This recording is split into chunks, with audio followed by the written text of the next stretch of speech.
তারেক রহমান বলেছেন I have a plan, বেশ নতুন শব্দ বাংলাদেশের জন্য। সেই প্ল্যান কি পরিষ্কার হয়েছে আপনার সামনে?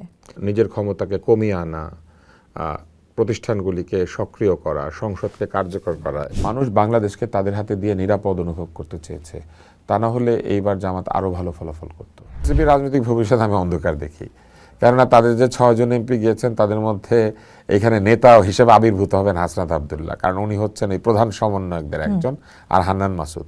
আপনি এদের দুজনের বক্তৃতার সঙ্গে বাকি 4 জনের বক্তৃতাকে কখনোই তুলনা করতে পারবেন না। জাসদের সাথে তুলনা করতে চায় এনসিপিকে, জাসদ যেভাবে নাই কোথাও কিন্তু আছে, ওই একই অবস্থা এনসিপির হবে। বহু বছর পরে এরকম আন্দোলন সংগ্রামের পরে আলী রিয়াজের মতো কেউ এসে বসে যাবে এবং বসে মানে জাসদ যা করতে পারে নাই সেগুলি করার চেষ্টা করবে মৌলবাদীদের কথা মাথায় রেখে। এনসিপি একটা সিটও জিততো না, এই জন্য এনসিপি জেতার জন্য এই কাণ্ডটা ঘটিয়েছে। কিন্তু জামাত পাকিস্তান এবং বাংলাদেশে এত ভালো রেজাল্ট কোনোদিনই করতে পারে নাই এবং পৃথিবীর কোনো দেশেই পারে নাই। তো এই কারণে আমি বলবো যে এটা জামাতের ইতিহাসে সবচেয়ে ভালো নির্বাচনী ফলাফল। কারণ নতুন সরকারের উপর অনেকগুলি চাপ সৃষ্টি করে দিয়ে তারপরে এই অন্তর্বর্তী সরকার যাচ্ছেন, যে চাপগুলি নতুন সরকারের পাওয়ার কথা ছিল না। যেমন নতুন সরকার যারা তৈরি করতে যাচ্ছে, মানে যারা করেছেন, তারা তো নোট অফ ডিসেন্ট দিয়েছিলেন এবং সেই ডিসেন্ট সহই জুলাই সনদে স্বাক্ষর করেছিলেন। কথা কিন্তু এটা ছিল যে নোট অফ ডিসেন্টে থাকা বিষয়গুলি গণভোটে যাবেই না, কিন্তু তারা এটা গণভোটে ছেড়ে দিয়ে বলেছেন যে আপনারা ডিসেন্ট দিয়েছেন তাতে কি জনগণ হ্যাঁ বলে দিবে। তারপরে তারা হ্যাঁ ভোটের পক্ষে প্রচারণা শুরু করেছেন। এই সংসদে বিএনপি চাইলে ভোট দিয়ে বলতে পারে যে অতীতের সব কিছুই আমরা মনে করছি বৈধতা হয় নাই, অতএব আমরা আমাদের মতো করে এটাকে বৈধ করব। কিছু জিনিসকে অবৈধ করে দিবে, কিছু জিনিসকে বৈধ করবে, তাদের মতো করে তারা রাষ্ট্র পরিচালনা করতে পারবে, সরকার পরিচালনা করতে পারবে। এইটা জনগণ তাদেরকে ম্যান্ডেট দিয়ে দিয়েছে। বিশেষ করে মামুদের যে আচরণটা দেখেছি, মামুরা তো একদম ব্যক্তিগত আক্রমণ করেছে। এটা যদি অভিনয় হয়ে থাকে তাহলে জুলাইয়ের ভাষায় বলতে হবে নাটক আর একটু কম করলে ভালো হতো প্রিয়। সংসদের স্পিকারের ভূমিকা খুবই গুরুত্বপূর্ণ যদি সংসদকে কার্যকর করতে হয়। আমাদের অধিকাংশ স্পিকার বিরোধী দলের মাইক বন্ধ করেন আর সরকারি দলের মাইক সুইচ ছাড়াই রেখে দেন। ওটা বন্ধ হয় না খোলা হয় আমরা বুঝি না। বাংলাদেশের নতুন যাত্রা শুরু হয়েছে, এটা রাজনৈতিক মহল থেকে শুরু করে সাধারণ মানুষ সবাই বলছেন, বিজ্ঞজনেরা তো বলছেনই। কিন্তু এই নতুন যাত্রা কতটা ভালো হবে, পথ কতটা সুগম থাকবে, সেটাই এখন সব শ্রেণীর মানুষের প্রত্যাশা। আর সেদিকে যারা নজরদারি করছেন, যারা এই পুরো বিষয়গুলো পর্যালোচনা করছেন, সেই সব মানুষদের সাথেই আমাদের আলাপ চলতে থাকে। আজ সেই আলাপে রয়েছেন আমাদের সাথে মিডিয়া ব্যক্তিত্ব আব্দুল নূর তুষার। আব্দুল নূর তুষার, আপনাকে স্বাগত জানাচ্ছি। ধন্যবাদ। আমি পোস্ট দেখেছি, আপনারা খুব smart. Thank you, thank you. এবার যার হাত ধরে আমরা বলছি যে আবার নতুন গণতন্ত্রের দিকে যাত্রা শুরু হয়েছে, তিনি অর্থাৎ তারেক রহমান বলেছেন আই হ্যাভ এ প্ল্যান, বেশ নতুন শব্দ বাংলাদেশের জন্য। সেই প্ল্যান কি পরিষ্কার হয়েছে আপনার সামনে? পরিষ্কার হয় নাই, তবে তাদের 31 দফা আছে এবং 31 দফা তো একটা প্ল্যানই। তা আমরা যদি ধরে নিই যে 31 দফার উপরে ভিত্তি করেই তিনি প্ল্যানটা করবেন, তাহলে কিন্তু একটা আউটলাইন আমরা পেয়েছি এবং সেই আউটলাইনের মধ্যে নিজের ক্ষমতাকে কমিয়ে আনা, প্রতিষ্ঠানগুলিকে সক্রিয় করা, সংসদকে কার্যকর করা, এই ব্যাপারগুলি আছে। পাশাপাশি মানুষের যে একটা ডিমান্ড ছিল এক সময় যে সরকার আরও জনবান্ধব হবে এবং আরও বেশি মাত্রায় মানুষের কথা শুনবে, এই ব্যাপারগুলিও আছে। তার আচরণের মধ্যেও একটা মানে পরিবর্তন শুধু বলবো না, আমি বলবো যে বাঙালি নেতাদের যে আচরণ আমরা দেখেছি অতীতে, তার তুলনায় অনেক পরিবর্তন বা অনেক একটা ভিন্ন আচরণ তার মধ্যে আমরা লক্ষ্য করেছি। সব কিছু মিলিয়ে তাকে বিশ্বাস করা যায় যে তার একটা প্ল্যান আছে। ওয়েল, তাহলে তার যারা সহযাত্রী, সহযোদ্ধা, যারা একসাথে লড়বেন এই সামনের সংসদে বা দেশটাকে চালাবেন, তাদের উপর আপনি কতটা ভরসা রাখতে পারছেন? সেখানে কতটা নতুনত্ব দেখতে পাচ্ছেন রাজনৈতিক সংস্কৃতির ক্ষেত্রে? কিছু কিছু আমি বলবো যে তার সহযোগীদের মধ্যে কেউ কেউ আছেন তারা খুবই প্রমিজিং, প্রতিশ্রুতিশীল। আমি নাম বলতে চাই না, কিন্তু তার একটা তরুণ দল আছে তার চারপাশে। আমার বয়সী বা আমার কাছাকাছি বয়সীদেরও একটা দল আছে। এদের মধ্যে অনেকেই আছেন যারা খুবই শিক্ষিত, মার্জিত, রুচিশীল, সহনশীল এবং তাদের মধ্যে নতুন কিছু করার আগ্রহ আছে। আপনি নিশ্চয়ই দেখেছিলেন আমি বিএনপির একটি সভায় গিয়ে বক্তৃতা দিয়েছিলাম। এটা কিন্তু সম্ভব হয়েছিল তাদের কারণে, কেননা পুরনো রাজনীতিবিদরা সবসময় মানুষকে তার দল এবং অন্য দল এইভাবে বিবেচনা করেন। কিন্তু আমি লক্ষ্য করলাম যে তারেক রহমান নিজে এবং অন্যরা তার সঙ্গে যারা, তারা আমাকে বিবেচনা করেছে একটি কণ্ঠস্বর হিসেবে, এবং সেটি একজন মানুষের কণ্ঠস্বর যে পড়াশোনা করে, জানে এবং যে তার নিজের ইচ্ছাতে বা নিজের প্রেরণাতেই সে বাংলাদেশকে বদলানোর জন্য কিছু কাজ করেছে। এটা কোনো স্ট্র্যাটেজি না তো, মানে ভিন্ন স্ট্র্যাটেজি, রাজনীতিবিদের কৌশল। তুষার একটা মানে ডিফারেন্ট ক্যারেক্টার, সব সময় ক্ষমতাকে প্রশ্ন করে, সো আমি যদি আমার দলের এই নেতাকে কথা বলাই তাহলে আমি কিছু পয়েন্ট পাবো, এরকম না তো? সেটা তো রাজনীতিতে হতেই পারে না। এবং আমি গিয়েছিলাম শুধু এইটুকুই বলতে যে আমাদের প্রয়োজন গণতন্ত্র। কেননা সেই সময় প্রবলভাবে একটি কথা চলছিল যে বছরের পর বছর যে অন্তর্বর্তী সরকার থাকলে অসুবিধা কি, তারা নোবেল পুরস্কার পেয়েছেন, তারা সবাই ডক্টরেট, অনেকেই তাদের অনেক অনেক শিক্ষাগত যোগ্যতা, কিন্তু আমার যে চিন্তা সেই চিন্তার সঙ্গে এটি পুরোপুরি খাপ খায় না। এই কারণে যে আমি মনে করি যে পুরস্কার কিংবা খ্যাতি কিংবা অনেক শিক্ষা গণতন্ত্রের বিকল্প না, বরং গণতান্ত্রিকভাবে যদি সেই শিক্ষিত মানুষটি আসেন তিনি কাজ করতে পারবেন, এই কারণে যে জনগণ তার সঙ্গে আছে। জনগণকে বাদ দিয়ে কোনো শাসক যদি আসে আমি তাকে মানতে রাজি না। সেই কারণে আমি কিন্তু সেখানে গিয়েছিলাম এবং আপনি লক্ষ্য করবেন আমি বলেছিলাম যে নির্বাচন আমি এই কথাটাও বলেছিলাম যে আমি আমার স্বপ্নের মধ্যে বা আমার চিন্তার মধ্যে আছে যে তরুণরাও প্রধানমন্ত্রী হবে, কিন্তু সেই তরুণদের 86 বছর পর্যন্ত অপেক্ষা করতে হবে না, কারণ তারা ইলেক্টেড হবে। আজকে ডক্টর মোহাম্মদ ইউনূস যদি ইলেক্টেড হতেন তাহলে উনি হয়তো আরও 30 বছর আগেই ইলেক্টেড হয়ে আসতে পারতেন, কিন্তু উনি ইলেকশনের ঝুঁকি নেন নাই, উনি রাজনৈতিক দল করার ঝুঁকি নেন নাই। উনি এসেছেন একটি পরিস্থিতিতে লোকে তাকে ডাক দিয়ে বসিয়ে দিয়েছে। না, উনি তো রাজনৈতিক দল করার চেষ্টাও করেছেন, তখন তো সুযোগ পান নাই। উনি করেন নাই, না সুযোগ পান নাই না, উনি করেন নাই, কারণ উনি সেটাকে তখন বেনিফিশিয়াল মনে করেন নাই। উনি এইভাবেই আসতে চেয়েছেন। এইভাবে এসে আপনি কি মনে করেন যে বাংলাদেশ সামনের দিকে কতখানি আগালো আর নাকি উল্টো দিকে হাঁটলো এই 1.5 বছর বা এই 18 মাস?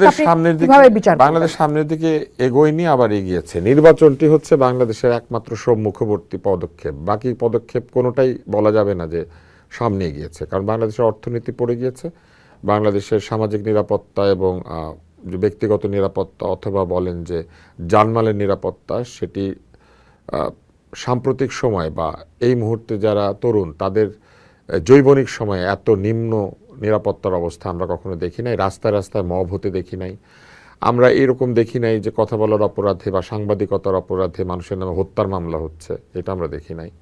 অথবা এটাও আমরা দেখি নাই যে কাউকে বন্দি করা হয়েছে মামলা হওয়ার আগে। তো এই বিষয়গুলি তো অন্যায়, এগুলি কিন্তু মানবাধিকারের হস্তক্ষেপ। একজন উপদেষ্টা তো বলেছেন সাংবাদিকদের বিরুদ্ধে কোনো মামলা হয় না এই সরকারের আমলে, ডক্টর রিজওয়ানা। এই বক্তব্য আমি মনে করি যে তার ডিফেন্ড করা উচিত, এবং এটি তিনি ডিফেন্ড করতে পারবেন না, এই কারণে যে হয় উনি সাংবাদিকদেরকে চেনেন না, অথবা যাদেরকে তারা বন্দি করেছেন ভুয়া মামলা দিয়েছেন বলে তারা ভাবছেন যে তারা ক্রিমিনালদেরকে গ্রেপ্তার করেছেন। প্রকৃত মামলায় যদি কেউ আটক হয় তার জামিন হওয়ার কথা, জামিনবিহীনভাবে দিনের পর দিন মানুষ কেন আটক থাকবে, অথবা এমন মামলা কেন করা হবে যেটাতে জামিন না দিয়ে থাকা যায়। তো এই বিষয়গুলি তো উত্তর দিতে হবে তাদেরকে, আজকে না হোক কালকে। আর রিজওয়ানা হাসান যেটি বলেছেন আমি দুঃখ পেয়েছি, কেননা তার কাছ থেকে এটা প্রত্যাশা করি না আমি এই কারণে যে তিনি একজন শিক্ষিত এবং রুচিশীল মার্জিত নারী, কিন্তু তার কাছ থেকে আবার এটা প্রত্যাশাও করি এই কারণে যে এই সরকারের বহু মানুষ এইভাবেই বক্তব্য দিয়েছেন যা তাদের মনের মধ্যে লুকিয়ে থাকা স্বৈরতান্ত্রিকতার প্রদর্শনী। সেক্ষেত্রে যেহেতু আমরা নতুনের আলাপই করছি, যে সংসদ হতে যাচ্ছে, আমরা বলছি একটা নতুন সংসদ আমরা পেতে যাচ্ছি, এরকম 3-4বার আমরা নতুন সংসদ পেয়েছি, কিন্তু সংকট হয় সংসদ কার্যকর করা নিয়ে। আমরা বহুবার এই সংসদ দেখলাম যে দারুণ সংসদ, কিন্তু কার্যকর হচ্ছে না। এবার কি মনে হয় সেই সংসদ কতটা কার্যকর হবে? আলামতটা আপনার কি দেখছেন, এবং মাঠের রাজনীতি সংসদে ফিরবে বলে কি আপনার কাছে মনে হয়? সংসদ কার্যকর করতে গেলে সরকারি দল এবং বিরোধী দলের মধ্যে একটি সহনশীল বন্ধুত্বপূর্ণ সম্পর্ক থাকা লাগে প্রথমে। দ্বিতীয় হচ্ছে সংসদের কমিটিগুলিকে যদি গণতান্ত্রিকভাবে তৈরি করা হয় এবং সেখানে বিরোধী দলের যথেষ্ট অংশগ্রহণ থাকে তাহলে সংসদ কার্যকর হয়। আর সংসদকে অকার্যকর করা হয় মূলত দলের নেতাকে বা নেত্রীকে বা দলের উপরের দিকে যারা থাকেন তাদেরকে খুশি করার জন্য যখন সংসদ সদস্যরা বক্তৃতা দেন। আমার স্মৃতিতে একটি বক্তৃতা আছে, সংসদে আলোচনা হচ্ছিল যে পদ্মা সেতুর পিলারগুলি কথা বলেছে এবং সেই পিলাররা ডেকে ডেকে বলেছে।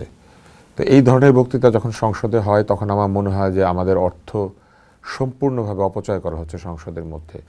এবং এই সংসদের মধ্যে গান বলা হয়েছে, এই সংসদে লিখিত বক্তব্য এনে সেটা কেউ পাঠ করতে পারছে না এমন ব্যক্তি সংসদে বক্তৃতা দেওয়ার জন্য মিনিটের পর মিনিট টাইম পেয়েছেন এই কারণে যে তিনি সরকারি দল করেন।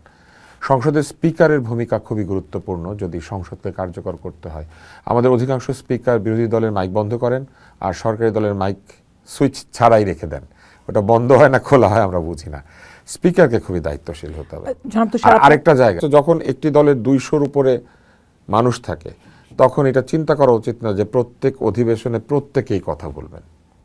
এখানে প্রায়োরিটাইজ করা উচিত যে কাদেরকে কথা বলতে দেওয়া দরকার, আর কাদের শুধু কথা না, প্রস্তাবটা আসবে লিখিতভাবে এবং সেটা সংসদে 1 মিনিট বা 2 মিনিট আলোচনা হবে, তারপরে সেটা হয়ে যাবে। আমি দেখেছি সংসদে একটা ব্রিজের দাবি, কালভার্টের দাবিতে উঠে বিরোধী দলকে গালিগালাজ করা, আজেবাজে কথা বলা, পুরনো ইতিহাস টেনে আনা, এগুলি সম্পূর্ণ সময়ের অপচয়। এগুলো আমরা জানি অথবা জানি না, এগুলি সংসদে বলার জায়গা না, এগুলো মাঠে গিয়ে বলতে হয়, এগুলো জনসভায় বলতে হয়। জনসভার বক্তৃতা সংসদ বলা হয় না, এটা প্রাণবন্ত সংসদ না, এটা হচ্ছে অপচয়। এটা হচ্ছে সংসদকে ব্যবহার করে সরকারি পয়সা, সরকারের এয়ার টাইম ব্যবহার করে আমাদের সময় নষ্ট করা এবং সংসদের কাজ হতে না দেওয়া। আপনি কি কারণে বিভিন্ন সালের কথা টেনে এনে কি বোঝাতে চান? জনগণ তো এগুলো জানে বলেই ভোট দিয়েছে অথবা দেয় নাই। এগুলো জনগণকে মনে করিয়ে দেওয়ার দরকার নাই। জনগণকে আপনি দেখাবেন ভোট পাওয়ার পরে আপনি কি করছেন, অমুক সালে অমুক এটা করেছিল, তমুক সালে আমাদের এই করা হয়েছিল, এইসব মনে করিয়ে দেওয়ার জন্য সংসদ না, এগুলো জনসভায় বলবে তারা। তারেক রহমান তো বলছে যে এবার সেই সমস্ত ঘৃণার চাষ আর হবে না। তারেক রহমানের বক্তৃতা তো আপনি দেখেছেন, উনি কিন্তু বক্তৃতায় পুরোনো দিন টেনে এনে বিষোদ্গার খুব একটা করেন নাই। সবাই তো তারেক রহমান না, সবাই না, এই জন্যই তিনি, আমার ধারণা যে এই সংস্কৃতিটা তার দলের মধ্যে চালু করবেন, এটা আমার একটা প্রত্যাশা। ওকে, যে আপনার প্রশ্নটা, সেক্ষেত্রে আপনার কাছে কি মনে হয় যে বিরোধী দলের ভূমিকায় জামাত কেমন হবে? তাদের কাছে আমি আসলে ওইভাবে বিরোধী দলের ভূমিকা এখনো জানি না, কারণ তাদেরকে আমরা কখনোই দেখি নাই এর আগে বিরোধী দলের ভূমিকায়। আমরা দেখেছি হয় তারা কোন একটি দলের সঙ্গে গিয়ে বিরোধী দল হয়েছেন, তারা নিজেরাই প্রধান বিরোধী দল, এটা তো কখনো তারা হন নাই। আর কোনো সময় তারা তো সরকারের ভেতরে ঢুকেছিলেন সরকারের অংশ হয়ে। তাই আমার ধারণা যে এটা তাদের জন্য একটা নতুন যাত্রা। তবে তাদের রাজনীতির যে চেহারা, সেখান থেকে আমার মনে হয় যে তারা অনেক ক্ষেত্রে বিরোধিতার সময় তারা যৌক্তিক বিরোধিতায় না গিয়ে তারা তো তাদের মূল বিশ্বাসের কাছে যাবেন, এবং সেই মূল বিশ্বাসে যদি গিয়ে তারা বিরোধিতা করেন তখন অনেক ক্ষেত্রেই সেটা আধুনিক সময়ের সঙ্গে বা এই সময়ের চাহিদার সঙ্গে সম্পর্কিত নাও হয়ে যেতে পারে। তাদেরকে সতর্ক থাকতে হবে এইটা ভেবে যে তাদের প্রতি বহু তরুণ ভোট দিয়েছেন, তাদের কাছ থেকে তারা মানুষের অধিকার ভঙ্গ করা বা অধিকার ক্ষুণ্ণ করা বা অধিকারকে সীমায়িত করার যে চেষ্টা, সেটা আশা করেন না, বরং সবাই আশা করেন যে তারা মানুষের অধিকার বা জনগণের অধিকারের পক্ষে কথা বলবেন। সেক্ষেত্রে আমরা বলছি যে বিএনপি আসলে প্রায় 212টার মতো সিট পেয়েছে, 3 ভাগের 2 ভাগ সিট আসলে সে পেয়েছে। বলছি বিএনপির ভোট বেড়েছে, জামাতেরও তো ভোট বেড়েছে, কিন্তু আমি যদি দেখি যে আসন যতখানি না পেয়েছে জামাত, তার চেয়ে ভোট বেশি পেয়েছে বিএনপি। আসন যত বেশি পেয়েছে ভোট কম পেয়েছে। এই যে ভোট বেশি পাওয়ার যোগ্যতায় যারা উঠে গেল, সামনের দিনে জামাতকে আপনি কোন জায়গায় দেখতে পাচ্ছেন? আসলে আমরা বিবেচনাটা করছি, কিন্তু এই বিবেচনাটা অন্যভাবে করতে হবে। পরিবর্তিত পরিস্থিতিতে সারা দেশে আওয়ামী লীগের এবং আওয়ামী লীগের সঙ্গে যারা ছিল এরকম দলের যারা লোক, যাদেরকে হয়তো আগে থেকেই এলাকাতে বা কোথাও তাদের একটা চিহ্নিত করে রাখা ছিল হয়তো, বা আমরা জানি না, প্রচুর মামলা হয়েছে এবং এই মামলাগুলির কারণে এলাকাতে অনেকে থাকতে পারেন নাই, মামলার কারণে হয়রানি হয়েছে, এক ধরনের চাঁদাবাজি হয়েছে, যেটা তারেক রহমান নিজেও স্বীকার করেছেন। জামাত তো টেম্পো স্ট্যান্ড, চাঁদাবাজি, এইসব কথা বলেছে। এনসিপি তো খুবই বিকৃত স্লোগান দিয়েছে তারেক রহমানের নামে। এই সব কিছুর একটা অংশ কিন্তু ঠিক, যে তিনি ছিলেন বিদেশে, তার মা ছিলেন অসুস্থ, সেইভাবে দলের উপরে কর্তৃত্ব বজায় রাখার জন্য যে প্রতিদিন নির্দেশ আদেশ দেয়া, সেটা দূর থেকে যেমন কঠিন হয়, বা কেউ শারীরিকভাবে ওইভাবে ফিট না থাকলে তার জন্য কঠিন হয়ে যায়। ফলে দলের কিছু সদস্য তারা কিন্তু সীমা লঙ্ঘন করেছেন। এই সব কিছু মিলে বিএনপি ভোট হারিয়েছে। বহু জায়গাতেই লোকাল লোকজন কে তাকে নিরাপত্তা দেবে এই কথা চিন্তা করে ভোট দিয়েছে। যেমন ধরেন, যার দোকানটা বন্ধ করে দেওয়া হয়েছে যে তুমি আওয়ামী লীগ, তাকে যদি জামাত গিয়ে বলে যে তোমার দোকান আমার সঙ্গে করতে পারবে কারণ আমরা ইনসাফ করব, তাহলে সে তো তার দোকানটা চালাতে চায়। সে আসলে আওয়ামী লীগ করতো ভোটের সময় বা প্রয়োজনে, কারণ তখনও দোকান চালাতে, চাঁদা একটু কম দিতে আওয়ামী লীগ করলে সুবিধা হয়েছে। আপনি যখন 16-17 বছর একটা রাজত্ব চালাবেন, তখন তো মানুষ ধীরে ধীরে ধীরে ধীরে অন্তত চেষ্টা করে যে ঠিক আছে, আমি যেহেতু স্রোতের প্রতিকূলে যুদ্ধ করার মতো শক্তিশালী না, তো একটু নৌকায় উঠে ভেসে থাকি। তো নৌকায় উঠে বহু লোক ভেসেছিল, এই লোকগুলিও তো আক্রান্ত হয়েছে। এবার সেই নৌকার কতজন ভোট দিলেন মনে হয়? অনেকেই দিয়েছেন, এবং সেই ভোটগুলি অধিকাংশ বিএনপির কাছে গিয়েছে আমার ধারণা। কিন্তু বলা তো হচ্ছে যে ওই যে কিছু লোকাল, যেটা জামাতের ভোট বাড়ছে দেখছেন, এটা লোকাল ভোট, এটা গিয়েছে জামাতের কাছে কারণ লোকাল নিরাপত্তার কারণে। আরেকটা গিয়েছে হচ্ছে তারা প্রচুর দরিদ্র জনগণকে অ্যাড্রেস করেছেন গত এই কয়েক বছরে। তারা তাদের সুবিধা অসুবিধার খোঁজ নিয়েছেন কারণ তাদের নারী কর্মীরা প্রত্যেকের বাড়িতে প্রবেশ করতে পারেন। আমাদের রাজনৈতিক দলগুলি কিন্তু নারীদেরকে এইভাবে সরাসরি অ্যাপ্রোচ করেন না কখনো। কিন্তু সেই নারীদের ভোট কতটা পেয়েছেন মনে করেন? নারীদের ভোট আমার ধারণা একটা বড় অংশ পেয়েছেন, এটা তো আমরা আলাদা করে এখনো দেখার সুযোগ পাই নাই, কিন্তু আমার ধারণা গ্রাম এলাকায় তারা নারীদের অনেক ভোট পেয়েছেন বলে আরেকটা ভোট বেড়েছে। আর আরও একটা বিষয় হচ্ছে তরুণদের একটা বিরাট অংশ তাদেরকে ভোট দিয়েছেন এনসিপি গিয়েছে বলে।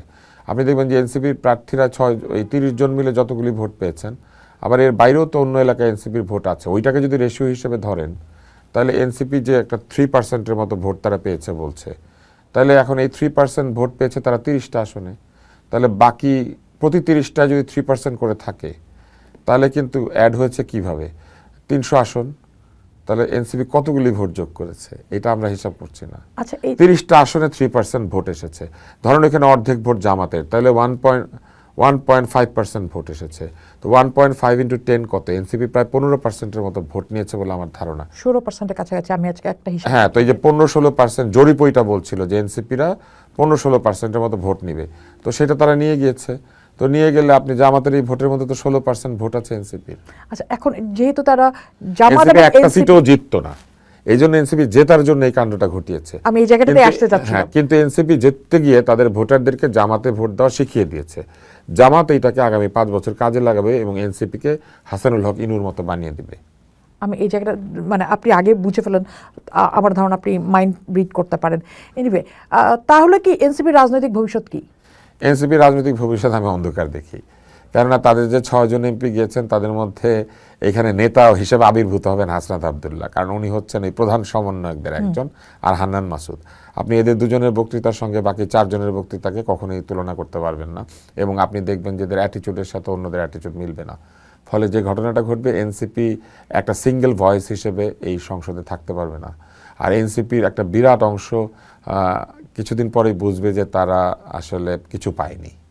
তাহলে এবং এই যে কিছু পাওয়া না পাওয়ার আন্দোলন ছিল এই 24-এ, আপনি দেখবেন চাকরি পাওয়ার আন্দোলন ছিল, কিছু পাওয়ার জন্য আন্দোলনটা শুরু হয়েছিল, একটা মিনিমাম চাকরি।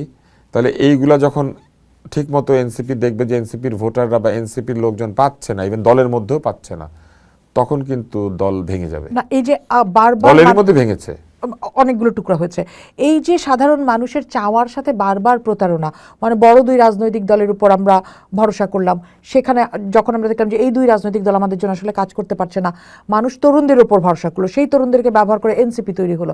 এখন এনসিপি শেষ পর্যন্ত যে জায়গায় নিজেদের চেহারাটা দাঁড় করালো, মানুষকে আর রাজনৈতিক দলগুলোর উপর ভরসা রাখবে সামনের দিনে? এনসিপির উপরে মানুষকে আসলে না, ভরসা শুধু করেছিল এনসিপি না, এই যে আমি মানে ক্রমান্বয়ে যদি দেখি, মানুষ রাজনৈতিক দলের উপরেই ভরসা করেছে। আপনি দেখেন বিএনপিকে কেন ভোট দিল? বিএনপি এই স্বাধীনতা যুদ্ধের পরে তৈরি হওয়া একটা দল। আপনি খেয়াল করবেন যে তার হাতে অল্টারনেটিভ ছিল না। না, মানুষ তো আসলে অন্য কারণে ভোট দিয়েছে। মানুষ স্বাধীনতার পরে তৈরি হওয়া একটা দলকে ভোট দিয়েছে, যে দলটার মধ্যে স্বাধীনতা যুদ্ধ করেছেন এমন নেতা আছে অথবা সেই নেতার সন্তান আছে। মানুষ কিন্তু ভেবেছে যে স্বাধীনতা যুদ্ধের পরে তৈরি হওয়া দল, যে দলটি বাংলাদেশেরই দল এবং যে দলটি মুক্তিযুদ্ধের বিরোধী না, মানুষ বাংলাদেশকে তাদের হাতে দিয়ে নিরাপদ অনুভব করতে চেয়েছে। তা না হলে এইবার জামাত আরও ভালো ফলাফল করত। জামাত এটা পারে নাই, শুধুমাত্র 71-এ তাদের ভূমিকাকে তারা সুস্পষ্ট করতে পারে নাই সেই কারণে, এবং এটিকে তারা এখনও এক ধরনের হাইড অ্যান্ড সিক প্রিন্সিপালের মধ্যে রেখেছে। তারা এখনও বলে না অন্যায় করেছিল নাকি করে নাই, এখনও ঠিকমতো পরিষ্কার করে বলে না তারা আসলে কী চেয়েছিল। তাদের রাজনীতি 71-এর আগ পর্যন্ত অস্পষ্ট, এবং 71-এর পরে এই ধরেন গত এই 24-এর আন্দোলনের আগে পর্যন্ত তারা অস্পষ্টতার মধ্যেই ছিল। তারা নিজেদেরকে লুকিয়ে রেখেছিল তাদের চিরশত্রুর বুকের মধ্যে। তাহলে এই রাজনীতি করার পরে তারা তো আসলে ওই জায়গাতে যে ভোটাররা বাংলাদেশের অস্তিত্ব, বাংলাদেশের পতাকা, বাংলাদেশের জন্ম, এই ব্যাপারগুলি নিয়ে সেন্সিটিভ, অথবা যারা মনে করেন যে মুক্তিযুদ্ধ বাঙালি জাতির এবং বাংলাদেশের সবচেয়ে বড় একটা অর্জন, তারা কিন্তু কোনোভাবেই জামাতকে বিশ্বাস করতে পারে নাই। এখন এইখানে যদি ধরেন আওয়ামী লীগ থাকতো, তাইলে এক ধরনের তারা অপশন পেত। তাদের কাছে আর কোনো অপশন ছিল না, তারা বিএনপিকে ভোট দিয়েছে। একেবারেই। সেক্ষেত্রে জামাত কিন্তু এই নির্বাচনী প্রচারের সময় বা আন্দোলনের পর থেকে বলেছে যে তারা নিজেদেরকে পরিবর্তন করতে চায়, তারা আসলে ক্ষমা চেয়েছে, জাতীয় বক্তব্য তারা দিয়েছে, যেটার কোনো প্রমাণ আসলে হাজির হয় না কোথাও। তারপরেও তারা বলেছে যে তারা পরিবর্তন আনতে চায়, তারা অতীত মুছে ফেলতে চায়। সামনের দিনে নতুন বাংলাদেশে সে কি এই ধারা বজায় রাখবে নাকি তার আগের চেহারায় ফেরত চেষ্টা যাবে? করবে, কারণ এই চেষ্টা করে তারা কিঞ্চিত সফলতা পেয়েছেন। কিঞ্চিত বলবো না, এই সারা উপমহাদেশে এত ভালো রেজাল্ট তাহলে আমার একটা জামাত ইসলামিক ইসলাম কোথাও করে নাই। কারণ জামাত ইসলাম আছেই তো আসলে দুইটা দেশে, পাকিস্তানে আর আমাদের এখানে। শ্রীলঙ্কায় কিছুটা শ্রীলঙ্কা আছে, কিন্তু ওইখানে তো তারা একেবারেই সংখ্যালঘু, সংখ্যালঘু হিসেবে। কিন্তু এইখানে ধর্মীয় সংখ্যাগরিষ্ঠ, পাকিস্তানেও তাই। কিন্তু জামাত পাকিস্তান এবং বাংলাদেশে এত ভালো রেজাল্ট কোনোদিনই করতে পারে নাই এবং পৃথিবীর কোনো দেশেই পারে নাই। তো এই কারণে আমি বলবো যে এটা জামাতের ইতিহাসে সবচেয়ে ভালো নির্বাচনী ফলাফল। ফলে তারা যেহেতু এই ওষুধ কাজ করেছে, তাহলে এই ওষুধ তারা আরো ব্যবহার করবে। সে ব্যবহারের ধরনটা কি হবে, মানে এইটা বলা খুবই সে কি মুশকিল। উদার হবে আপনি মনে করেন? না, তাদের পক্ষে উদার হওয়া সম্ভব না। কেন সম্ভব না? কারণ তাদের মূল যে আদর্শ নীতি এটা অপরিবর্তনীয়। আপনি তো ধর্মের কোনো নীতি বদলাতে না, পারবেন সে তো অনেকগুলি কন্ট্রাডিক্টরি ডিসিশন এবার এই কন্ট্রাডিকশনই তাদেরকে ক্ষতিকর করবে। এইখানে অন্য ধর্মাশ্রয়ী দল যারা, মানে আমি কথাটা আরেকবার বলি এইভাবে যে মানে যারা ধর্মভিত্তিক অন্যান্য দল, অন্য ধর্ম মানে ইসলামের বাইরে না, মানে যারা ইসলাম ভিত্তিক অন্যান্য দল, তারা এই ভোটারদেরকে জামাতের কাছ থেকে তখন সরিয়ে নিলে তখন জামাতের চাইতেও কট্টর দল তৈরি হবে বাংলাদেশে। এবং এটা তৈরি এই কারণে হবে যে জামাত এই বিভিন্ন লোকজনকে খুশি করার জন্য এক ধরনের প্রগতিশীলতার কৌশল তারা নিয়েছেন। কারণ যারা সুপ্তগুপ্ত কৌশল নিতে পারেন তারা প্রগতিশীলতার কৌশল নিতে পারেন। সবই নাকি করা যায় যদি আপনি বড় উদ্দেশ্যে করতে চান। তো এই বড় উদ্দেশ্যকে নিয়ে তারা যেহেতু এই কৌশল অবলম্বন করেছে, তাদের দলে যারা একেবারেই কট্টর আছেন বা ছিলেন তারা কিন্তু ধীরে ধীরে অন্য অপশন খুঁজবেন। এবং এইখানে গিয়ে দেখা যাবে যে ধীরে ধীরে এই প্রগতিশীল হতে গিয়ে জামাত ইসলাম তার নিজের ক্ষতি করবে এবং সেইখানে তাদের চলে যেতে হবে। আর যদি বেশি প্রগতিশীল হতে যায় তাইলে আবার তারা বিএনপির মতো কিংবা আওয়ামী লীগের মতো কিংবা এনসিপির মতো প্রগতিশীল হতে পারবে না। ফলে এইখানে জামাতের একটা ইন্টারনাল দ্বন্দ্ব তৈরি হবে, যে দ্বন্দ্ব তারা অন্ধকার না, অন্ধকার না। পৃথিবীতে কারো কোনো ভবিষ্যৎ অন্ধকার হয় না। অন্ধকার আমি শুধু এনসিপিকে এই জন্য বলেছি যে এনসিপি তার আদর্শ বিসর্জন দিয়ে সেখানে গিয়েছে। যেমন কমিউনিজম বিসর্জন দিয়ে হাসানুল্লাহ ইনু যোগ দিয়েছিলেন আওয়ামী লীগে। আমি এটা সবসময় সমালোচনা করেছি। মেনন, ইনু এরা কেন গিয়েছিলেন? দুইটা পদ এত জরুরি, সংসদ সদস্য পদ এত জরুরি, ওই একইভাবেই এনসিপি গিয়েছে। তো সেক্ষেত্রে এই কারণে আমি জাসদের সাথে তুলনা করতে চাই এনসিপিকে। জাসদ যেভাবে নাই কোথাও কিন্তু আছে, ওই একই অবস্থা এনসিপির হবে। বহু বছর পরে এরকম আন্দোলন সংগ্রামের পরে আলী রিয়াজের মতো কেউ এসে বসে যাবে এবং বসে মানে জাসদ যা করতে পারে নাই সেগুলি করার চেষ্টা করবে মৌলবাদীদের কথা মাথায় রেখে। আচ্ছা, আপনি যেহেতু আলী রিয়াজের প্রসঙ্গটি আনলেনই, আমি ওনাকে সব জায়গায় আনি ভাই এখন। হ্যাঁ, কারণ কেন আপনার কি ব্যক্তিগত কোনো না, কিছু শত্রুতা নাই। আছে? কেন তাহলে? উনি বিতর্ক করতেন ছোটবেলায়। ওনাদের কাউকে কাউকে আমরা মনে করতাম যে এরকম বিতর্কিক, এরকম তর্ক করে তার কি না জানি তার কত উদারতা, কত প্রগতিশীলতা। কিন্তু তিনি কি ওই যে আশাভঙ্গের বেদনা থাকে না, ওই আশাভঙ্গের বেদনা কি করে আপনি দেখবেন যে সংসারের মধ্যে এক ভাই আরেক ভাইয়ের মুখ পর্যন্ত দেখে না। এটা কিন্তু প্রবল ভালোবাসা থেকে হয়, এটা কোনো শত্রুতা থেকে হয় না। ওনার কাছে যে আকাশপ্রমাণ প্রত্যাশা, সেই প্রত্যাশা এখন আমেরিকার আকাশে গিয়ে আমাদের দেখতে হবে, এটা আমরা আশা করি নাই। আচ্ছা, যেহেতু আলী রিয়াজের প্রসঙ্গটি আসলে, কিছুদিন আগে আমাদের এখানে লেখক ও গবেষক আলতাফ পারভেজ এসেছিলেন। তিনি একটা কথা বলেছেন যে বর্তমান সরকারের উচিত যে ইন্টারিম গভর্নমেন্টের এই সময়কালের শ্বেতপত্র বের করা। এই সময়টায় তারা যা যা করেছেন এটা জরুরি, কারণ যেদিকে হাঁটার আমি কথা মনে ছিল করি যে কোনো বাংলাদেশ, সরকার চলে যাওয়ার পরেই ভবিষ্যতে যখন তত্ত্বাবধায়ক সরকার আসবেন এরপরে শ্বেতপত্র প্রকাশ করা উচিত। কারণ সবারই তদন্ত হওয়া উচিত, জবাবদিহিতার ঊর্ধ্বে কারো থাকা উচিত না। রাজনৈতিক জবাবদিহিতা, নেতা কয়টা বিয়ে করেছেন এটা আমার জানার দরকার নাই, নেতা কি ডিম খায় না রুটি খায় আমার জানার দরকার নেই। নেতা পোলাও খেতে পারেন, কোনো অসুবিধা নেই, পোলাও খাওয়া কোনো অন্যায় না। কিন্তু আমার জানতে হবে নেতা নিজের পয়সায় পোলাও খেয়েছেন, এতটুকু আমার জানা দরকার। তো সেক্ষেত্রে এই ইন্টারিম গভর্নমেন্টের শ্বেতপত্র যদি সামনে আসা উচিত বলে আপনি মনে করেন কিনা? হ্যাঁ, আমি অবশ্যই মনে করি। কারো কারো কাজ তো খুবই প্রশ্নবিদ্ধ। কেউ কেউ ফেসবুকে তাদের জবাবদিহিতা দিচ্ছেন, ফেসবুক জবাবদিহিতার জায়গা না। আমি মনে করি যে একটা কমিশনের মতো হওয়া উচিত এবং এই যে অন্তর্বর্তী সরকার কি করেছেন এবং করে যান না এটা আমাদের জানা দরকার। যেমন একদম নাকের ডগায় এসে তারা চুক্তি স্বাক্ষর করেছেন। কেন তারা এই চুক্তি স্বাক্ষর করবেন? যে চুক্তি কিনা 60 দিনের মধ্যে আবার এই সরকারকে র্যাটিফাই করতে হবে, তাহলে চুক্তিটা তারাই বিবেচনা করে স্বাক্ষর করলে কি হতো? এত তাড়াহুড়া করে স্বাক্ষর করার দরকার কি ছিল? আপনার কাছে কি মনে হয় কেন করেছেন? অবশ্যই কোনো উদ্দেশ্য আছে, এটা উদ্দেশ্যবিহীন আমরা জানি না। হয়তো আরেকটা নোবেল পুরস্কার, এই চুক্তিতে তো নোবেল পুরস্কার আসবে না। আসতে পারে শান্তির চুক্তি, কি আর নোবেলের কোনো উৎস আছে? মানে আপনি বলেন তো শান্তি পুরস্কার কেন না, পায়? আমি ওই অস্ত্র না, চুক্তি আপনি আমাকে একটু ব্যাখ্যা করেন না, কিংবা শান্তি আমার পুরস্কার কেন পায়? 45,000 কোটি টাকার কৃষি পণ্যের জন্য আমার শান্তি চুক্তি আসবে না। আসতে এর পারে। পিছনে হীন কোনো আর কোনো উদ্দেশ্য আছে বলে কি আমরা মনে জানি করেন? না, নানা রকম যাই থাকুক এটা প্রকাশিত হয়ে যাবে, কোনো কিছু গোপন থাকে না, মানুষ বুঝতে পারবে কিছুদিন পরে। যখন বুঝতে পারবে তখন মানুষ হয়তো এই বিষয়ে কথাবার্তা বলবে। কিন্তু আমার প্রশ্ন চুক্তিটা নিয়ে না, চুক্তিতে অনেক ভালো মন্দ সবই থাকতে পারে, কিন্তু এটা এত তাড়াহুড়া করে তাদের কেন করতে হবে? আপনি চিন্তা করে দেখেন, আর এক সপ্তাহ পর নতুন সরকার আসছে এবং এটা 60 দিনের মধ্যে র্যাটিফিকেশনেরও দরকার আছে, তাই না? এটা মানা না মানার ব্যাপারটা উনি ছেড়ে দিলেন কার হাতে? ছেড়ে দিলেন নতুন সরকারের হাতে। তাহলে নতুন সরকারে আলোচনা করে আরো 7 দিন পরে চুক্তিটা করতো, নাকি এটা এইরকম যে ওনার সাথে ছাড়া হবে না চুক্তিটা?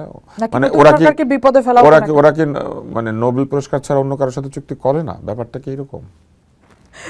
নতুন সরকারকে বিপদে ফেলাও কোনো একটা, মানে অনেকেই বলছে হতে পারে, কিন্তু এটা হতে পারে, কারণ নতুন সরকারের উপর অনেকগুলি চাপ সৃষ্টি করে দিয়ে তারপরে এই অন্তর্বর্তী সরকার যাচ্ছেন, যে চাপগুলি নতুন সরকারের পাওয়ার কথা ছিল না। যেমন নতুন সরকার যারা তৈরি করতে যাচ্ছে, মানে যারা করেছেন, তারা তো নোট অফ ডিসেন্ট দিয়েছিলেন এবং সেই ডিসেন্ট সহই জুলাই সনদে স্বাক্ষর করেছিলেন। কথা কিন্তু এটা ছিল যে নোট অফ ডিসেন্টে থাকা বিষয়গুলি গণভোটে যাবেই না, কিন্তু তারা এটা গণভোটে ছেড়ে দিয়ে বলেছেন যে আপনারা ডিসেন্ট দিয়েছেন, তাতে কি জনগণ হ্যাঁ বলে দিবে। তারপরে তারা হ্যাঁ ভোটের পক্ষে প্রচারণা শুরু করেছেন একেবারেই। এবং তারপরে দলগুলিকে বাধ্য করেছেন প্রচারণাতে হ্যাঁ বলার জন্য, না হলে ওরা জুলাই সনদের বিপক্ষে চলে যাবেন। কিন্তু এনসিপি এটা তো স্বাক্ষরই করে নাই, এটা তো স্বাক্ষরে এনসিপিকে তারা বাধ্য করলেন না।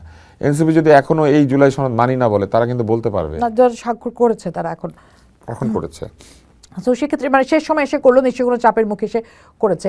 আপনার কাছে কি মনে হয় বিএনপি ক্ষমতায় গেলে এই জুলাই সনদ কার্যকর করবে, বাস্তবায়ন করবে? এটা আমাদের বুঝতে হবে, দেখতে হবে। তবে তারা তো তাদের নির্বাচনী ম্যানিফেস্টোতে পরিষ্কার বলেছে, না, যেহেতু যেসব note of জায়গাতে dissent তাদের আছে। নোট অফ ডিসেন্ট আছে সেগুলি তারা ম্যানিফেস্টোতে ওই ডিসেন্ট সহই বলেছে, তারা ওই ক্লজগুলিতে। তো তারা বলেই দিয়েছে যে তারা প্রায়োরিটাইজ করবে তাদের দফাকে এবং তাদের যে জনগণ বা ভোটারদের কাছে যে প্রতিশ্রুতি। এই নির্বাচন যদি ঠিক হয়ে থাকে, তাহলে এই নির্বাচনে বিএনপিকে তার ম্যান্ডেট দিয়েছে জনগণ 31 দফার ভিত্তিতে, জুলাই সনদের ভিত্তিতে না। আচ্ছা, এবার তাহলে বিএনপি লয়াল থাকবে জনগণকে দেয়া তার প্রতিশ্রুতির উপরে, সেটাই তো স্বাভাবিক। আমি আপনাকে প্রতিশ্রুতি দিলাম যে এই অনুষ্ঠানের পরে আমি আপনাকে একটা ঝকঝকে চকলেটের বাক্স দিব, কিন্তু ধরেন এই অফিসের পলিসির মধ্যে আছে যে কেউ কাউকে চকলেটের বাক্স দিতে পারবে না। একটা গণভোট হলো, সেই গণভোটে অফিসের সবাই পক্ষ নিল যে চকলেটের বাক্স পরাজিত হবে, কিন্তু আমি কিন্তু এই অনুষ্ঠানের মধ্যে বলছি যে আমি এটা দিব, এবং এই অনুষ্ঠানে যদি ভিউ হয় আপনি চকলেটের বাক্স পাবেন। দেখা গেল সর্বোচ্চ ভিউ এই অনুষ্ঠানেই, তাহলে আমি কিন্তু চকলেটের বাক্সের পক্ষে ম্যান্ডেট পেয়েছি। তাহলে আমি যদি চকলেটের বাক্সের পক্ষে ম্যান্ডেট আনি, আমি তো ওই চকলেটের বাক্স দেওয়াই আমার জনগণ জানে যে আমি এটা দিব। তাহলে জনগণ তো জানে 31 দফা আছে, জনগণ তাদের ম্যানিফেস্টো পেয়েছে এবং সেই ম্যানিফেস্টোর পক্ষেই 212টা আসন। তাহলে বিএনপিকে কেন জুলাই সনদ অক্ষরে অক্ষরে মানতে হবে? তার মানার কোনো আইনি দায়বদ্ধতা নাই। বরং জুলাই সনদের বৈধতার জন্য বিএনপির উপরে এই সনদের জায়গাটা জনগণ তৈরি করে দিয়েছে। জনগণ বিএনপিকে অধিকার দিয়ে দিয়েছে যে তুমি চাইলে এই জুলাই সনদ ড্রয়ারের মধ্যে রেখে তোমার মতো করে পুরো জুলাই সনদের যা যা তুমি মনে করো সেটা করতে পারো, আর যেটা দরকার নাই করার দরকার নাই। তাহলে আমার এই 18 মাস লাখ কোটি কোটি টাকা, শত কোটি টাকা, 100 কোটি খরচ হয়েছে আমি জানি না, তবে এই জুলাই সনদ অপ্রয়োজনীয় ছিল। জুলাই আন্দোলন হয়েছিল যে সংস্কারের জন্য, সেই সংস্কারের প্রধানতম সংস্কার ছিল একটি গ্রহণযোগ্য গণতান্ত্রিক নির্বাচন এবং একটি গণতান্ত্রিক সরকার, সেটা অর্জিত হয়েছে। আর এই গণতান্ত্রিক সরকার এবং গণতান্ত্রিক সংসদ জুলাইয়ের চেতনাকে ধারণ করে যতটুকু সম্ভব সেইভাবে রাষ্ট্র পরিচালনা করবে, এটাই হচ্ছে ম্যান্ডেট। আপনি যদি আগে থেকে আইন তৈরি করে একটা সংসদের উপর দিয়ে দেন, এটা সম্পূর্ণ অবৈধ এই কারণে যে এই গণভোটটি পর্যন্ত কোনো সংসদ আহ্বান করে নাই এবং আমাদের সংবিধানে কোথাও গণভোট নাই। এই গণভোট সম্পূর্ণভাবে সংস্কারের মতো একটা ব্যাপার। যে গণভোটের প্রচারণার মধ্যে বলা আছে যে আপনি গণভোট দিলে বাংলাদেশে গণভোটের বিধান চালু হবে। একেবারে। আমরা আবার একটু মন্ত্রিপরিষদের দিকে ফিরে, যে মন্ত্রিপরিষদ গঠন হয়েছে, আপনার কাছে কি মনে হয় যে তাদের সামনের দিনে চ্যালেঞ্জ কি? বিশেষ করে আমি যদি সুশাসনের কথা বলি। সুশাসনের চ্যালেঞ্জ বাংলাদেশে সবসময় ছিল, কেননা বাংলাদেশে যেহেতু একটি সুগঠিত রাষ্ট্র হয় নাই কখনো বাংলাদেশ, সেই কারণে সুশাসন আমরা ইনশিওর করতে পারি নাই। রাষ্ট্রের যে উইংগুলি আছে সেই উইংগুলিকে আমরা সবসময় আমাদের স্বার্থে ব্যবহার করার চেষ্টা করেছি, কিন্তু এইগুলির স্বাধীনভাবে পরিচালিত হওয়ার কথা। যেমন বিচার হবে স্বাধীন, আপনি যে কারো নামে বিচার দিতে পারবেন এবং সেই বিচার যদি সঠিক হয়ে থাকে, মানে আপনার অভিযোগ সঠিক হয়ে থাকলে তাহলে কারেকশনাল যে মেজার অর্থাৎ সংশোধনমূলক যে কাজ, সেটা শাস্তি হোক, জরিমানা হোক, সতর্কীকরণ হোক, সেটা আদালত করবে। কিন্তু আমরা সেটা হতে দেই নাই, কারণ আমরা আদালতের নিয়োগ প্রক্রিয়াকে আমাদের হাতে রেখে দিয়েছিলাম, যেটা হচ্ছে এই সংস্কারের একটা বিষয়, যে আদালতকে স্বাধীন করতে হবে। তো সেইটার ব্যাপারে তো কোনো আপত্তি কারণ নাই, এটার জন্য জুলাই সনদ লাগে না। এটা সেই 3 জোটের রূপরেখার মধ্যেও ছিল, মানে নাই। আচ্ছা, এবং গণভোট করে দিল, মানে যেভাবে গণভোট হয়েছে এখানে কোনো বাধ্যবাধকতা তৈরি হয়নি এখনো, বরং উল্টা এই সংসদে বিএনপি চাইলে ভোট দিয়ে বলতে পারে যে অতীতের সব কিছুই আমরা মনে করছি বৈধতা হয় নাই, অতএব আমরা আমাদের মতো করে এটাকে বৈধ করব। কিছু জিনিসকে অবৈধ করে দিবে, কিছু জিনিসকে বৈধ করবে, তাদের মতো করে তারা রাষ্ট্র পরিচালনা করতে পারবে, সরকার পরিচালনা করতে পারবে। এইটা জনগণ তাদেরকে ম্যান্ডেট দিয়ে দিয়েছে। সেটা কিন্তু আপনি যে প্রশ্নটা করেছিলেন, সেটার উত্তরে আমি শুধু এতটুকুই, সুশাসনের ক্ষেত্রে কেন বলছি, কারণ তার তো আগের মানে সুশাসন নিয়ে বিএনপির জোট সরকারের সুশাসন নিয়ে তো একটা অভিযোগ ছিল। হ্যাঁ, কিন্তু একটা অভিযোগ ছিল, কিন্তু তখন তারা কিন্তু আওয়ামী লীগের মতো দলের সঙ্গে যেহেতু তাদের যুদ্ধ করতে হচ্ছিল, তারা কিন্তু এক ধরনের সুশাসন বিরোধী বলবো না, কিন্তু তাদের মতো করে সুশাসন নিশ্চিত করার একটা জোট তারা তৈরি করতে পারেন নাই। তাদের জোট তখন ছিল এইখান থেকে সেখান থেকে সবাইকে এক জায়গায় করে তৈরি করা একটা জোট, সেখানে জামাতও ছিল, আজকে যাদের সঙ্গে তাদের বিরোধিতা। তার মানে চিন্তা করেন, জোটে এমন মিত্র ছিল যে পরে শত্রু হয়ে যাবে। শত্রু হয়েছে কিনা অনেকে আবার প্রশ্ন তুলেছেন, যে বিশেষ করে মাসুদ কামাল বলেছেন যে এই ইলেকশন আসলে আমরা আর মামুরা, মানে না, কথা ঠিক, আমরা আর মামুরা এই কারণে যে আমরা অতীতকে বিচার করছি, কিন্তু এই ইলেকশনের সময় যে আচরণ আমরা দেখেছি, বিশেষ করে মামুদের যে আচরণটা দেখেছি, মামুরা তো একদম ব্যক্তিগত আক্রমণ করেছে। এটা যদি অভিনয় হয়ে থাকে তাহলে জুলাইয়ের ভাষায় বলতে হবে নাটক আর একটু কম করলে ভালো হতো প্রিয়। হ্যাঁ, আর যদি জুলাইয়ের ভাষা না বলি, তাহলে যদি আমরা বিশ্বাস করি যে তাদের মধ্যে আসলে এক ধরনের বিরোধিতা তৈরি হয়েছে, তাহলে তো আমি মনে করি যে এটা ভালো, এটাও ভালো। কিন্তু বিএনপি আগে পারে নাই, কারণ বিএনপিকে তখন পুরোপুরি ব্যস্ত থাকতে হয়েছিল যে ক্ষমতায় যাওয়া যাবে না যদি আওয়ামী লীগের সঙ্গে আপনি লড়াই করেন, আওয়ামী লীগের সঙ্গে, এবং তখন তাদেরকে বৃহত্তর জোট বানানোর জন্য নানান জনের সাথে জোট করতে হয়েছে। এবার তুলনামূলক সুবিধাজনক জায়গা, এইবার খুবই সুবিধাজনক জায়গায় বিএনপি কার সঙ্গে যোগ দিয়েছে? জুনায়েদ সাকি সারা জীবন সুশাসন করে, ববি হাজ্জাজ না আমার দেশের সুশাসনের জন্য না, কিন্তু এরাই তো বিএনপির মিত্র, ফলে সুশাসন নিশ্চিত করতে তার ভেতরে কোনো বাধা নাই। কেউ এসে বলবে না যে আইন না অন্য কিছু দিয়ে হবে, এটা পারবেন না, এটা হালাল না, এটা হারাম, এটা বলবে না। তাই এরকম তার মিত্ররা তার কাজে কোনো বাধা দেওয়ার মতো মিত্র না, কিন্তু আগে কিন্তু এমন মিত্র ছিল যারা তার কাজে বাধা দেওয়ার মতো। তাহলে এবার যদি দুর্নীতি প্রসঙ্গে আসি, সেটা কতটা চ্যালেঞ্জ হবে বিএনপির জন্য? দুর্নীতি পুরো বাংলাদেশের চ্যালেঞ্জ। দুর্নীতি বিএনপি বলে কথা না, যেই সরকারে আসবে তারই কিন্তু দুর্নীতি একটা চ্যালেঞ্জ, কারণ তার 3টা দুর্নীতি ফেস করতে হয়। একটা হচ্ছে তার দলের মধ্যে দুর্নীতি, আরেকটা হচ্ছে রাষ্ট্র এবং সরকারের যারা পদস্থ কর্মকর্তা বা যারা এগুলিতে আছেন তাদের দুর্নীতি, আর তৃতীয় দুর্নীতি হচ্ছে বিদেশ থেকে আরোপিত দুর্নীতি, অর্থাৎ যারা আমাদের এই বিভিন্ন সময় রাজনীতিবিদদেরকে বাধ্যতামূলকভাবে আধিপত্যবাদ বিস্তার করেন, এরা এদের স্বার্থে দুর্নীতি করায়। চুক্তি সাইনের সময় বলে দেয় এইভাবে করবা, এটা দুর্নীতি না? কিংবা ধরেন আমি এটা চাই, অতএব আপনি এটা ব্যবস্থা করেন, এটা কি দুর্নীতি নয়? এটা আমাদের রাজনীতিবিদদেরকে বাধ্য করা হয়, এটাও তো একটা দুর্নীতি। আপনি যখন অন্য কোনো স্বার্থ উদ্দেশ্য মানে চরিতার্থ করার জন্য কোনো কাজ করবেন, সেটা তো একটা আমি দুর্নীতি। করে নিয়ে আসি, সেটা হচ্ছে যে এই যে আমরা বিভিন্ন বাইনারির দিকে যেতে দেখলাম পুরো সময়টাতে, আপনার কি মনে হয় যে সামনের দিনেও আসলে এই মুক্তিযোদ্ধা জুলাই, মুক্তিযোদ্ধার দোসর, আওয়ামী লীগের দোসর, রাজাকার, এই সমস্ত বাইনারির মধ্যে আমরা থাকবো, নাকি এখানেও একটা পরিবর্তন? এই বাইনারিটা আমার মনে হয় যে বিএনপিরই দরকার হবে এটাকে দূর করা বা একটি শক্ত অবস্থান নেওয়া, কেননা আপনি বক্তব্যগুলি খুব গভীরভাবে নজর দিবেন। আমরা মুক্তিযুদ্ধ বিরুদ্ধে যাই করেছি, আমরা ভুল করেছি, এটা বলেন তারা কেউ কেউ। তারপরে তারা বলেন যে আমরা আদর্শিক বিরোধিতা করেছি, কিন্তু আমরা আসলে কোনো অন্যায় করি নাই। কিন্তু তারা বলেন এই সংবিধান, মুক্তিযুদ্ধের সংবিধান ভারত থেকে লিখে দেওয়া, বলে এটা ছুঁড়ে ফেলে দেন। তো যখন আপনি এত বড় একটি যুদ্ধের মধ্যে দিয়ে অর্জিত সংবিধানকে অন্য কেউ লিখে দিয়েছে বলে ফেলে দেন, আবার বলেন যে এই যুদ্ধ ছিল পাকিস্তান আর ভারতের যুদ্ধ, আবার বলেন যে কই আত্মসমর্পণ তো ভারতের কাছে করেছে, এখানে করে নাই। ভারতের কাছে পাকিস্তান আত্মসমর্পণ করেছে, এটা পাকিস্তানের প্রবলেম। কেন করেছে এটাও তারা কিন্তু ব্যাখ্যা করে না। করেছিল কারণ বাংলাদেশ জেনেভা কনভেনশনে সাইন করে নাই, নিয়াজি বাঁচতে চায়। আমরা তখন চাইলে যেহেতু জেনেভা কনভেনশন আমরা সাইন করি নাই, বাংলাদেশ রাষ্ট্র হিসেবে একেবারে মানে তখন তো দুধ রাষ্ট্র, ভুটান আর ভারত আমাদেরকে, তারপরে আরো কয়েকটা দেশ স্বীকৃতি দিয়েছে, তারপর আর কয়েকটা দেশ। আমরা জেনেভা কনভেনশন কেন? পৃথিবীর কোনো আইন আমাদের উপরে প্রযোজ্য না। আমরা যদি এদেরকে ঝুলিয়ে দিতাম তখন রাস্তায়, যেটা আমরা এই আন্দোলনে দেখেছি, একজন আরেকজনকে ঝোলাচ্ছে, গুলি করছে, পুড়িয়ে দিচ্ছে, ওই ঘটনা তখনও ঘটতো। ওইটার থেকে বাঁচার জন্য পাকিস্তানিরা গিয়ে আশ্রয় নিয়েছিল জেনেভা কনভেনশনের তলে, কারণ ভারত জেনেভা কনভেনশন সাইন করেছে। পাকিস্তানের অত্যাচারীরা বাঁচার জন্য গিয়ে ওইখানে ভারতের পা ধরেছিল। ভারতের পা কেন পাকিস্তান ধরেছিল এই প্রশ্ন করেন। না, এই যে এখন যেভাবে আপনি বলছেন তুষার, এটা কেন আসলে আমরা এতদিন ধরে ভোকাল হলো না? এটার প্রবলেম আওয়ামী লীগ, এটার প্রবলেম আওয়ামী লীগ।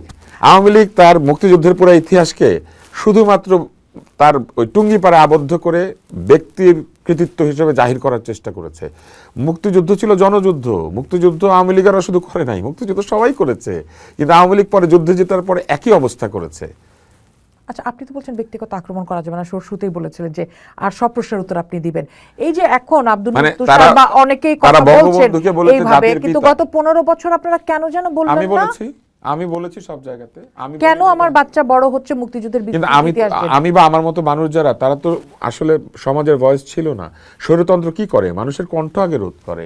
আর আমি যে অবস্থাতে ছিলাম, আমি কি এখন আমার ব্যক্তিগত সুখ দুঃখের কথা বলবো না, কিন্তু আমাদের মতো মানুষ এর পরেও কথা বলেছি। আমি বলি নাই যে মানে কর্মচারী সম্পদ দেখলে মালিকের সিন্দুকের গভীরতা টের পাওয়া যায়। সেটা ভাইরাল হয়ে গিয়েছিল, তখন দুনিয়ার সমস্ত লোক শেয়ার করেছে। উপদেষ্টা আসিফ নজরুল শেয়ার করেছেন এবং এটা নিয়ে আমাকে ডয়েশ বেল ইন্টারভিউ করেছে। তারা জানার চেষ্টা করেছে মালিককে। আমি বলেছি মালিক হচ্ছে জনগণ। ইচ্ছা করে বলেছি, কারণ আমি গুমঘর থেকে 2 কিলোমিটারের মধ্যে থাকি। আমি তো ফ্রান্সে বসে ফতোয়া দিই নাই, আমি বাংলাদেশে বসে কথা বলেছি।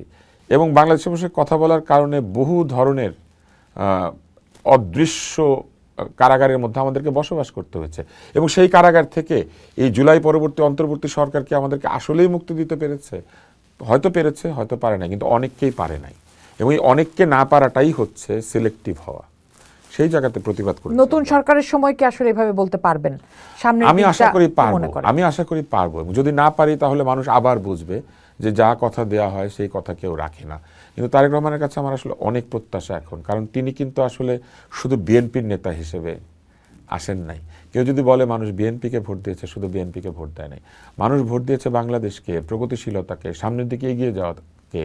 লন্ডনে বসবাস করে একজন ব্যক্তি যিনি সেই পশ্চিমের সেই জীবনযাত্রা দেখে এসেছেন, মানুষের অধিকারকে প্রতিনিয়ত এই মানে পাতাল রেল থেকে শুরু করে বাসে কিংবা এনএইচএস-এর যে চিকিৎসা, সেটার জন্য অপেক্ষার তালিকায় থেকে মেয়েকে সেখানে পড়াশোনা করিয়ে যিনি এটা পরিষ্কার দেখতে পেয়েছেন, আমরা আশা করেছি যে তিনি বুঝবেন।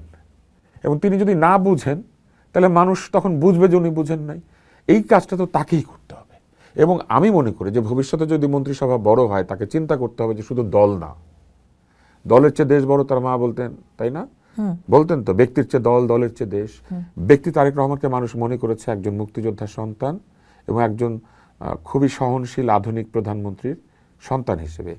আর বিএনপিকে মনে করেছে এই মুহূর্তে বাংলাদেশের এবং মুক্তিযুদ্ধের যে প্রোটেক্টর হতে পারে এরকম একটা বড় দল, যার কাছে অন্তত কিছুটা হইলেও আমরা বাংলাদেশকে রাখতে পারি।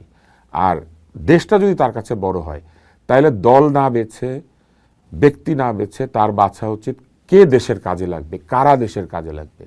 এবং ওই জায়গাতে যদি তিনি মন্ত্রিসভাকে নিয়ে যেতে পারেন যে 70% তার নিজের একদম দলীয় লোক যারা মেধাবী, আর 30% যেখানে সত্যি আসলে ওই জানা লোককে লাগে, যেমন ধরেন আইসিটি, সেখানে আসলে একটা জানা লোক হলে খুব ভালো।